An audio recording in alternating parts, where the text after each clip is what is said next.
कथेला सुरुवात करण्यापूर्वी नवीन असाल तर लाईक करा, आपल्या चॅनलला सबस्क्राईब करा आणि नोटिफिकेशन बेलवर नक्की क्लिक करा, म्हणजे व्हिडिओचे अपडेट्स तुम्हाला वेळेत मिळतील.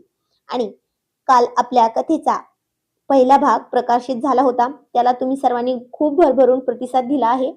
तर आज होत आहे दुसरा भाग प्रकाशित. तर चला वळूयात कथेकडे. रॉयल शेतकरी 2 गुंफलेले रेशमी बंद भाग दुसरा. तर आजचा भाग कसा वाटला ते कमेंट मध्ये नक्की सांगायचं आहे सगळ्यांनी, आणि लाईक तर नक्की करायचं आहे, तरच मला पुढची कथा लिहिण्यासाठी प्रोत्साहन येतं. तर चला. केमिस्ट्रीचे धडे, ईर्षेची ठिणगी आणि पेटलेली टशन. सकाळचा कोवळा सूर्य वाड्याच्या लाल कौलांवर आपली सोनेरी किरणे पसरवतच होता. वाड्याच्या मोकळ्या अंगणात तुळशीच्या झाडाजवळ प्रिया पाणी घालतच होती. वाड्यात नेहमी सारखीच प्रसन्न शांतता आणि मातीचा सुगंध पसरलेला होता, पण आज या शांततेच्या मागे एक वेगळाच आनंद वादळ घोंगावत होतं. काल रात्री गाडीजवळ प्रियांशने दिलेल्या त्या रोखठोक धमकीचे पडसाद पौर्णिमेच्या मनात अजूनही घुमतच होते. प्रियांशचा तो करारी आवाज, त्याच्या हाताचा तो उबदार स्पर्श आणि त्याच्या नजरेतील ती आक्रमक चमक. पौर्णिमेची रात्रभराची झोपच उडून गेली होती. मला घाबरवायला बघतायत पाटील साहेब, पण मी पण एसीपींची लेक आहे. सहज माघार घेणाऱ्यातली तर नाही. स्वतःशीच ओठांवर एक मिश्किल हसू आणत पौर्णिमेने आरशात पाहून आपली ओढणी सकाळी सकाळी व्यवस्थित केली. हातात केमिस्ट्रीचे भले मोठे पुस्तक घेतले आणि ती थेट वाड्याच्या दिशेने निघाली, मम्मीला सांगून. आज तिने भावी पाटलांच्या गडीत शिरून त्यांनाच आव्हान देण्याचा नवीन डाव आखला होता. वाड्याच्या पहिल्या मजल्यावर आपल्या प्रशस्त आणि शिस्तबद्ध स्टडी रूम मध्ये प्रियांश बसला होता. त्याच्या स्टडी टेबलवर फार्मसीच्या मोठमोठ्या रेफरन्सेस बुकचा खच पडला होता. हातात पेन धरून तो अत्यंत एकाग्रतेने नोट्स काढत होता.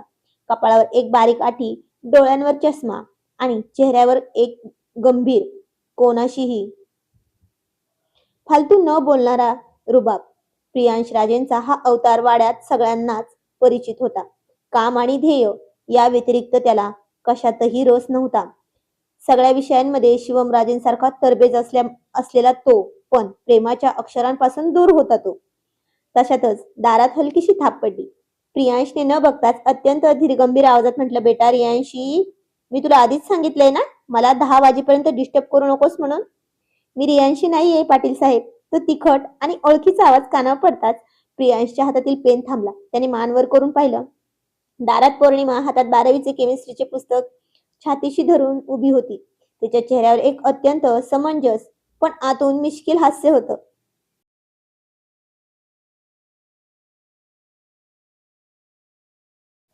प्रियांशने चष्मा उतरून टेबलवर ठेवला. त्याच्या कपाळावरच्या आठ्या अधिकच खोल झाल्या होत्या. तो अत्यंत थंड पण रागीट आवाजात म्हणला, इथे तू इथे काय करतेस ज्वाला मिरची? आणि तुला माझ्या रूम मध्ये यायची परवानगी कोणी दिली ग? पौर्णिमेने अगदी शांतपणे पावले टाकत आत प्रवेश केला. ती कुठेही न अडखळता समोरच्या खुर्चीवर बसली आणि पुस्तक टेबलवर ठेवत म्हणली, तू म्हणाली की प्रियांश वर अभ्यासाला बसलाय? मला केमिस्ट्रीचा सेंद्रिय रसायनशास्त्रातला हा चॅप्टर अजिबात समजत नाहीये, आणि दी तिच्या नोट्स तयार करते म्हणून तुमच्याकडे आले. बोर्डच्या परीक्षा डोक्यावर आहेत आणि मला टॉप करायचंय, त्यामुळे मम्मीच्या आदेशानुसार मी इथे आले आहे. प्रियांशने तिच्याकडे एका आक्रमक नजरेनं पाहिलं. तो खुर्ची मागे सरकवून उभा राहिला. त्याचा 6 फूट उंच देहाचा रुबाब आणि आक्रमक व्यक्तिमत्व पौर्णिमेच्या अगदी जवळ आले होते. त्याने टेबलवर दोन्ही हात टेकवले आणि तिच्या चेहऱ्याजवळ झुकत ठामपणे म्हणला, बघ पौर्णिमा, माझ्या वेळेची किंमत तुला अजून कळलेली नाही का? फार्मसीच्या शेवटच्या वर्षाला मला गोल्ड मेडल मिळवायचं आहे. माझ्या एका मिनिटाचा हिशोब माझ्याकडे असतो. मी तुझा कोणता ट्युटर किंवा खाजगी शिक्षक नाही. तुझा अभ्यास तू स्वतः करायला शिक. प्रियांशचा हा रूढ आणि स्पष्ट नकार ऐकून कोणतीही सामान्य मुलगी चिडून निघून गेली असती, पण पौर्णिमेत एक वेगळा समंजसपणा आणि संयम होता. ती अजिबात विचलित झाली नाही. तिने प्रियांशच्या त्या रागीट डोळ्यात थेट पाहिलं आणि अत्यंत शांत, संयमित आवाजात म्हणली, प्रियांश राजे, तुमचे ध्येय आणि तुमच्या वेळेची किंमत मला खूप चांगल्या प्रकारे समजते. तुम्ही गोल्ड मेडलिस्ट होणार आहात याबद्दल माझ्या मनात अजिबात शंका नाही. पण आबासाहेब आणि मामा नेहमी म्हणतात ना, आपल्याकडे असणारं ज्ञान जर आपल्याच माणसांच्या कामाला आलं नाही तर त्या ज्ञानाचा काय उपयोग? मला तुमच्या वेळेतला फक्त अर्धा तास हवा आहे. मी अजिबात फालतू बडबड करणार नाही. पौर्णिमेचे हे समंजस, संयमी आणि तितकेच सडेतोड बोलणे ऐकून प्रियांश क्षणभर शांत झाला. तिच्या चेहऱ्यावरचा तो प्रलब्धपणा पाहून त्याच्या रागाची तीव्रता थोडी कमी झाली होती. पण पाटीलकीचा इगो अजूनही जागाच होता. ठीक आहे, ठीक आहे, ठीक आहे, देतो तुला वेळ. प्रियांशने घड्याळाकडे पाहत कडक आवाजात म्हटलं. फक्त 30 मिनिटे हा, एवढेच. एक शब्द जरी विषयाबाहेरचा बोललीस तर सरळ बाहेरचा रस्ता दाखवेन. मंजूर. पौर्णिमेने तत्परतेने उत्तर दिलं. पुढचे 25 मिनिटे प्रियांशने केमिस्ट्रीच्या कठीण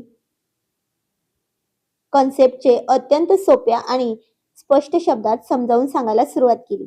त्याचा आवाज रोखठोक होता, पण शिकवण्याची शैली अतिशय भन्नाट होती. पौर्णिमा अगदी एकटक त्याच्याकडे पाहत होती. तो विषयामध्ये जितका आक्रमक आणि हुशार होता, तितकाच तो पौर्णिमेला अधिक आकर्षित करत होता. शिकवता शिकवता प्रियांशचे लक्ष पौर्णिमेकडे गेले. ती पुस्तकाकडे बघण्याऐवजी त्याच्या चेहऱ्याकडेच पाहत होती. प्रियांशने धडक्कन पुस्तक बंद केलं. तुझं लक्ष कुठे आहे पौर्णिमा? ए ज्वालामिरची, मी काय सांगतोय आणि तू कुठं बघतेस? पौर्णिमेने गालातल्या गालात हसत अत्यंत समंजसपणे उत्तर दिलं. माझं लक्ष तुमच्या शिकवण्यावरच आहे पाटील साहेब. तुम्ही सांगत होता की दोन वेगवेगळ्या घटकांचे रेणू जेव्हा एकत्र येतात तेव्हा त्यांच्यातल्या जुन्या बॉन्ड्स तुटतात आणि नवीन रेशमी बंध तयार होतात, बरोबर ना? प्रियांश तिच्या डोळ्यात पाहू लागला. तिच्या वाक्यातला गूढ अर्थ त्याला चांगलाच समजला होता. त्याच्या ओठांच्या कोपऱ्यात एक हलकीशी रेष उमटली, पण त्याने स्वतःला सावरले. 30 मिनिटे संपली, आता तू जाऊ शकतेस. प्रियांशने कडक आवाजात हुकूम सोडला. आणि अजून एक गोष्ट, डोंट कॉल मी पाटील साहेब, ओनली प्रियांश, अंडरस्टँड? ती म्हणाली यस. तर तो पुन्हा तिच्या समोर चुटकी वाजवत म्हणला, यू बेटर अंडरस्टँड. पौर्णिमा हसत उठली, पुस्तक उचललं आणि दाराजवळ जाऊन मागे वळाली. त्याला चिडवत पुन्हा म्हणाली, थँक्यू पाटील साहेब, उद्या याच वेळी पुन्हा भेटूया. आणि प्रियांश जरा चिडूनच म्हणला, उद्या मी इथे तुला दिसणारच नाही. प्रियांशने तात्काळ टोकलं, बघूया. पौर्णिमेने मिश्किलपणे डोळा मारला आणि ती निघून गेली. प्रियांश तिच्या जाणाऱ्या आकृतीकडे पाहतच राहिला. त्याच्या छातीत कुठेतरी एक वेगळीच धडधड सुरू झाली होती. दुपारची वेळ झाली होती. वाड्याच्या मागील बाजूस असलेल्या मोठ्या बागेत आणि गच्चीच्या सावलीत वंश, प्रभास, जे आज प्रियांशने बोलवले होते म्हणून आले होते, तिथेच बसले होते. तिथेच शिवांशी गुलाबाच्या रोपांजवळ उभी होती, पाणी घालत होती वाटतं. वंश शिवांशीकडे सतत पाहत होता. लहानपणीची तीच शिवांशी आता त्याच्याशी औपचारिक वागत होती. नजरेला नजर मिळवणे टाळत होती. वंशच्या चेहऱ्यावर एक मैत्रीण गमावल्याच्या वेदना होत्या. पौर्णिमा अभ्यासावरून खाली आल्यावर तिने वंशचा तो उदास चेहरा पाहिला. ती वंश जवळ जाऊन बसली. काय झालं वंश दादा, चेहरा एवढा पडलेला का आहे?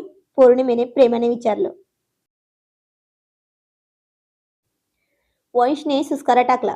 काय नाही ग पौर्णिमा, मला समजताच येत नाहीये. शिवांशी माझ्यापासून इतकी लांब पळते. मी काय चुकवलंय की काय? पौर्णिमा खूप समंजस होती. तिने शिवांशीकडे पाहिलं आणि मग वंशकडे वळून हलक्या आवाजात म्हणली, वंश दादा, तिची काहीच चूक नाहीये. जान्हवी काकूंनी कालच सांगितलं ना, मुली मोठ्या झाल्या की नात्यांचा मान राखायला शिकतात. पण तुला तिच्या मनातला गोंधळ दूर करायचा असेल तर तुला तिच्याशी एकट्यानं बोलावं लागेल ना. पण ती माझ्याशी एकट्याला बोलायला तयारच होत नाही ना, वंश निराशेने म्हणाला. पौर्णिमेच्या डोक्यात एक प्लॅन आला. ती हसत म्हणली, काळजी करू नकोस, मी तुला मदत करेन ना. उद्या आपण एक प्लॅन करू. मी शिवांशीला बागेतल्या जुन्या माडीवर घेऊन येईल. तू तिथे आधीच थांबून राहा. पण या बदल्यात मला काय मिळणार? वंशने तिच्याकडे पाहिलं आणि हसून म्हणला, तुला काहीतरी नक्कीच हवं ना, बोल ना, काय हवंय?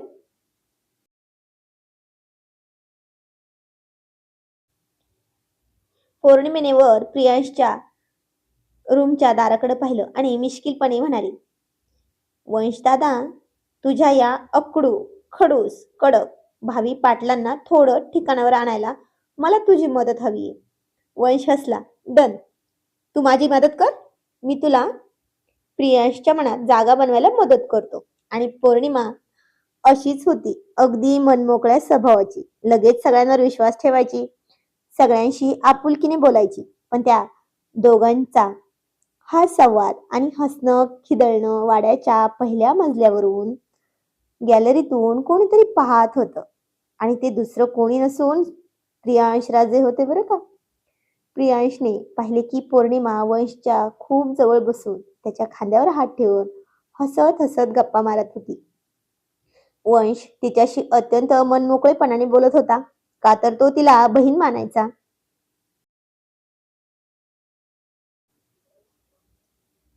ते दृश्य पाहताच प्रियांशच्या तळपायाची आग मस्तकाला गेली. त्याच्या हातातील काचेचा पाण्याचा ग्लास त्याच्या घट्ट पकडीमुळे फुटता फुटता वाचला. हिचा काय प्रकार चालू आहे? सकाळपर्यंत माझ्या रूम मध्ये येऊन माझ्याशी टशन मारत होती आणि आता वंशशी इतकी जवळी. प्रियांशचा पाटीलकीचा इगो आणि त्याच्या आत दडलेली अज्ञानातील पजेसिव्ह स्वभाव एकदम पेटून उठला. त्याच्या डोळ्यात रक्त साकळायला लागलं होतं. संध्याकाळ झाली. वाड्यात पूजेची तयारी सुरू झाली होती. पौर्णिमा लाल रंगाच्या कुर्त्यात आणि लांब सडक मोकळ्या रेशमी केसात अतिशय सुंदर दिसत होती. ती बागेत तुळशी वृंदावनाजवळ समय लावण्यासाठी आली होती. का तर आज जाऊच दिलं नव्हतं मामाने आणि मामीने, म्हणजे प्रियाने आणि शिवमराजाने. तसही ती मम्मी पप्पा पाशी कमी आणि मामा आत्तूपाशी जास्त राहिलेली होती. संध्याकाळचा अंधार हळूहळू पसरत होता. पौर्णिमेने समई पेटवली आणि ती वळणार तितक्यात समोर एक धिप्पाड सावली उभी ठाकली होती. प्रियांश. त्याचे डोळे रागाने पेटलेले होते. सकाळचा राग त्याच्या अजूनही डोक्यात होता. चेहऱ्यावर एक भयानक गांभीर्य आणि आक्रमकता होती. पौर्णिमा काही समजण्याच्या आत प्रियांशने तिला एका झटक्यात मागे सरकवलं आणि बागेतील दगडी खांबाला टेकून तिच्या दोन्ही बाजूला आपले मजबूत हात ठेवून तिला पूर्णपणे ब्लॉक केलं. प्रियांश, ओह जरा हळू ना. पौर्णिमेच्या तोंडून नकळतच उद्गार बाहेर पडले.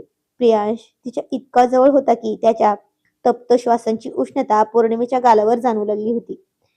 त्याच्या नजरेत भयंकर राग आणि जळफळाट स्पष्ट दिसत होता. काय चालू आहे तुझं? प्रियांशचा आवाज अत्यंत धीरगंभीर आणि कडकडीत झाला होता. त्याने बागेतील पानांची सळसळही थांबवली होती. पौर्णिमेने स्वतःला सावरलं. ती घाबरली नाही. तिने प्रियांशच्या रागीट नजरेत पाहत अत्यंत शांतपणे विचारलं, काय चालू आहे म्हणजे? मी काय केलंय पाटील साहेब? प्रियांश म्हणाला, वंशशी काय शिस्त आहे तुझं? प्रियांशने तिचे दोन्ही नाजूक खांदे घट्ट धरून विचारलं. त्याच्या पकडीत राग स्पष्ट जाणवत होता तिला. सकाळी माझ्या रूम मध्ये येऊन मोठमोठ्या गप्पा मारत होतीस, बाता मारत होतीस आणि आता दुपारी वंशच्या खांद्याला खांदा लावून हसत होतीस. काय खेळ मांडलायस तू? पौर्णिमेला प्रियांशचा हा जळफळाट म्हणजे जेलेसी लगेच समजली. तिच्या ओठांवर आतून एक गोड हसू आलं, पण तिने चेहरा गंभीर ठेवला. तर ती म्हणाली, प्रियांश राजे. पौर्णिमा समंजसपणे म्हणाले, वंश दादा माझा भाऊ आहे. त्याच्या मनात काहीतरी त्रास होता म्हणून मी त्याच्याशी बोलले. तुम्हाला त्यात इतकी अडचण का वाटते? मला कसलीही अडचण नाही, प्रियांश जोरात गरजला. पण त्याच्या चेहऱ्यावरचे भाव वेगळेच सांगत होते. मला फक्त हे आवडत नाही की माझ्या समोर राहून तू इतरांशी अशा हालचाली करशील. जर तुला माझ्याशी टशन घ्यायची असेल तर ती थेट माझ्याशी घे. वंशचा किंवा दुसऱ्या कोणाचा मध्यवापर करायचा नाही. पौर्णिमेने मान थोडी वर केली. तिच्या लांब सडक केसांची एक लट तिच्या गालावर आली होती. तिने प्रियांशच्या छातीवर हळूवार हात ठेवला. प्रियांशच्या छातीची धडधड प्रचंड वेगाने सुरू होती. प्रियांश. पौर्णिमा अगदी हळुवार आवाजात आणि आदरयुक्त आवाजात म्हणाली, प्रियांश तुम्हाला इतका राग काय येतोय? तुम्ही तर म्हणालात ना की तुम्हाला माझ्याशी काहीच देणं घेणं नाही. मग वंशशी मी बोलले किंवा कोणाशीही तुम्हाला काय फरक पडतोय ना की भावी पाटलांचा इगो दुखावलाय? प्रियांशने क्षणभर स्तब्ध झाला. तिच्या त्या थेट आणि समंजस प्रश्नाने त्याच्या आतला राग एकदम थांबला. त्याने तिच्या ओल्या आणि निष्पाप डोळ्यांत पाहिलं. प्रियांशने तिची ती केसांची लट हळूच आपल्या हाताने मागे सरकवली. त्याचा स्पर्श आता रागीट नव्हता, तर त्यात एक अनोखी ओढ होती. तो तिच्या कानाजवळ झुकला आणि अत्यंत रोखठोक करारी आवाजात म्हणाला, ज्वाला मिरची. प्रियांश राजे कोणाच्याही गोष्टीवर सहजासहजी हक्क सांगत नाहीत, पण ज्या गोष्टीवर माझी नजर पडते ना त्यावर दुसऱ्या कोणी नजर टाकलेली मला अजिबात सहन होत नाही. मग तो वंश असो वा जगातील इतर कोणीही. पौर्णिमेच्या काळजाचा ठोका चुकला होता त्याचा शब्द ऐकून. तिच्या अंगात शॉक बसल्यासारखा शहारा आला. प्रियांशने तिचा खांदा सोडला. तो मागे सरकला. आपल्या कुर्त्याच्या बाह्या वर करत त्याने पौर्णिमेकडे एक शेवटची तीव्र आणि आव्हानात्मक नजर टाकली. उद्या सकाळी 10 वाजता. काय?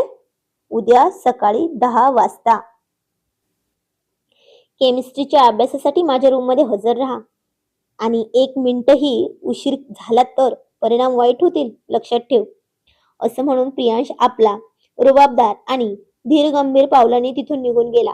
पौर्णिमा तिथेच दगडी खांबाला टेकून उभी राहिली होती. तिने आपल्या हृदयावर हात ठेवला, जिथे धडधड अजूनही थांबली नव्हती. प्रियांशचा तो रागीट, पॉझेसिव्ह आणि रुबाबदार अवतार तिच्या मनाला पूर्णपणे जिंकून गेला होता. तिच्या ओठांवर एक सुंदर, लाजरं पण ठाम हास्य उमटलं. ती स्वतःशीच फुटफुटली. रागीट आहात पाटील साहेब, खूप रागीट आहात. पण तुमच्या या रागाच्या मागे लपलेलं ते पॉझिटिव्ह प्रेम मला चांगलंच समजते. आता तर हा खेळ अजूनच रंगणार. पुढे पुढे बघाच. आणि गोड गोड गालात हसली. पण हे होते प्रियांश राजे, शिवम राजेंसारखे नव्हते. यांना सहजासहजी प्रेमाचा पाजर फोडणं म्हणजे दगडावर डोकं आपटून घेण्यासारखं होणार होतं. पौर्णिमेला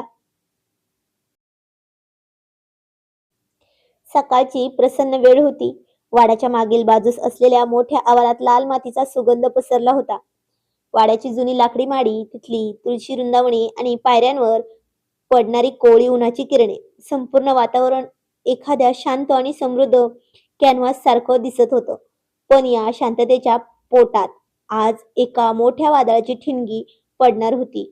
काल संध्याकाळी बागेतील तुळशी वृंदावनाजवळ प्रियांशने पौर्णिमेला दिलेली ती पॉझिटिव्ह धमकी आणि त्याच्या डोळ्यातील तो रागेत जळफळा पौर्णिमेच्या मनात एकाच वेळी धाक आणि एक विलक्षण समाधान निर्माण करून गेला होता. भावी पाटलांच्या काळजात आपली जागा पक्की होते याची तिला आता पूर्ण जाणीव झाली होती. पण आज तिने वंशला केलेले प्रॉमिस पूर्ण करायचं ठरवलं होतं.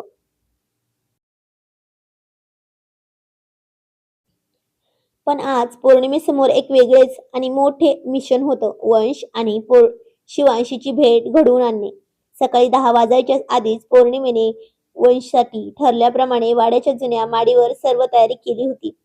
ही जुनी माडी वाड्याच्या एका कोपऱ्यात होती, जिथे सहसा कोणाची ये जा नसायची. पौर्णिमेने शिवांशीला एका युक्तीने तिथे बोलावून घेतले होते.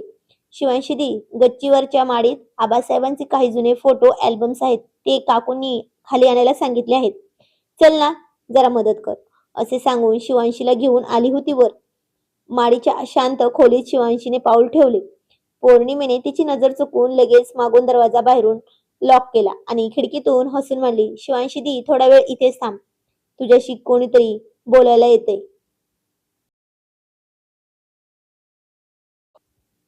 पौर्णिमा, ही काय खोडकरपणा चालवलायस? उघड दरवाजा, शिवांशी घाबरून ओरडली. तितक्यात माडीच्या अर्ध्या कोपऱ्यातून वंश हळूच पुढे आला.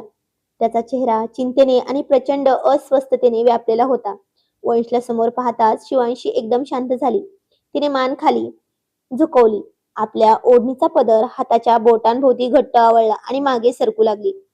शिवांशी खूप लाजरी होती आणि प्रियांश राजे बहिणींवर जरा जास्तच विश्वास टाकायचे आणि आपली प्रियांशी खूप हुशार होती. पण एक खूप मोठा प्रॉब्लेम होता तिचा, तो पुढे कळेलच. आणि पौर्णिमा तर प्रियांश राजेंची क्रश होती बरं का, म्हणजे टीन एज लव्ह होतं. पॉझिटिव्ह तर तो पौर्णिमेच्या बाबतीत असणारच ना, पण बोलून दाखवत नव्हते राजे. खूप अल्लड, खूप अवखळ, पण महाहट्टी झाली होती सगळ्यांच्या प्रेमाने. आणि होती ती पप्पांची परी. म्हणजे कसं, पप्पा के परियों के गजब कारनामे असंच काहीच करायची. घरी पण आणि वाड्यावर पण सगळ्यांना भंडावून सोडायची. पण तिच्यामुळे वातावरण एकदम हस्त खेळत राहत होतं.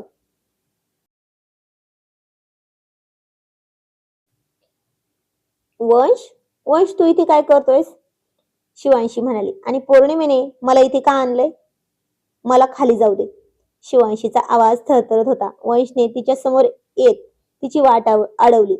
त्याच्या डोळ्यात लहानपणीच्या मैत्रीपेक्षा एक खोल आणि तळमळणारी ओढ स्पष्ट दिसत होती. शिवांशी, किती दिवस झाले? अजून किती दिवस तू माझ्यापासून अशी लांब पळणार आहेस? वंशचा आवाज भावनावश झाला होता. लहानपणापासूनच आपण एकत्र वाढलो, एकत्र खेळलो. पूर्वी माझ्या एका होकारावर धावणारी माझी शिवांशी आज माझी सावली दिसली तरी रस्ता बदलते म्हणते, बदलेन म्हणते. माझी काय चूक झाली सांगशील का? अगं, जसं मी माझी स्टडी पूर्ण करून आलो तेव्हापासून पाहतोय. तू मला परक का केलंस ग? एवढं अंतर का आलं आपल्यामध्ये? शिवांशीने डोळ्यात दाटून आलेले पाणी रोखण्याचा प्रयत्न केला. ती अत्यंत समंजसपणे पण कठोर आवाजात म्हणली, वंश, आपण आता लहान उरलो नाही. वय वाढले, काळ बदललाय, लोक आपल्याला एकत्र बघितले की भलतेच अर्थ काढतील. मला जाऊ दे. मी या वाड्याची लेक आहे. घराच्या आणि भावाच्या अब्रूला गालबोट लागेल असं काहीही माझ्याकडून घडणार नाही. नात्यांचा मान राखणं माझं कर्तव्य आहे. वंशच्या छातीत सणसणूनच वेदना झाली. तो तिच्या आणखी जवळ गेला. त्याच्या नजरेत एक असं भय आणि प्रेम होतं जे त्याने आजवर कोणासमोरही उघड केलं नव्हतं. कर्तव्य, नात्यांचा मान. वंशचा आवाज एकदम खोल आणि गंभीर झाला. शिवांशी, तू मला फक्त बालपणीचा मित्र समजतेस म्हणून मी बोलतोय. पण माझ्यासाठी तू फक्त मित्र नाहीयेस. माझ्या मनात तुझ्याबद्दल काय आहे हे तुला कधीच कळलं नाही का? शिवांशीने दचकून मान वर केली. वंशच्या डोळ्यातून पाण्याचा टिपूस घसरला होता. तर काय असेल वंशच्या मनामध्ये हे जाणून घेणं खूप इंटरेस्टिंग ठरणार आहे. तर जाणून घेऊया पुढील आणि पुढील भागामध्ये. तोपर्यंत धन्यवाद. Thank you for watching. आजचा भाग कसा वाटला ते कमेंट मध्ये नक्की सांगा. बाय.